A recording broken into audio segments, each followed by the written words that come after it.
Се разгледува опцијата и Гоце Делчев во иднина заеднички да се чествува.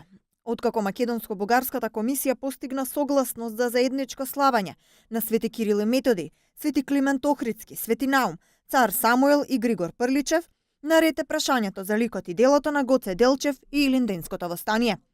Шефот на бугарскиот експертски тим Ангел Димитров задоволен.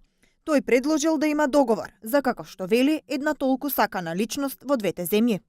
Се надевам дека на следната средба ќе се дојде до решение подобро од тоа кое го направивме за цар Самуил. Искрено се надевам дека на следната средба ќе завршиме со античкиот период, но ќе направиме солиден чекор напред во постигнувањето на заедничка позиција околу белешките со интерпретација на средновековниот период. Секој од страните ќе подготви свој текст што ќе го предложи, а одговорот ќе го бараат некаде на средина од критичката анализа на историо-географските наративи во двете држави. Ние денеска дискутиравме за Гоце Делчев и сметаме дека треба да се продолжи разговорот за него како за една личност, која заедно ќе ја чествуваме. Сметаме дека работата на комисијата е многу сериозна. Неопходно е време, неопходни се консултации со специјалисти, да представиме една сериозна препорака до владите.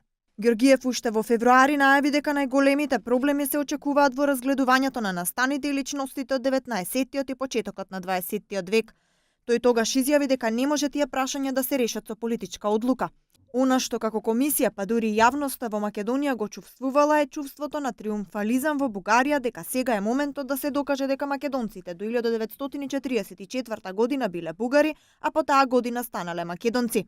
Ако идејата било да се наметне заклучок во кој едната страна ќе се прикаже како победник, тогаш комисијата нема да имала резултати.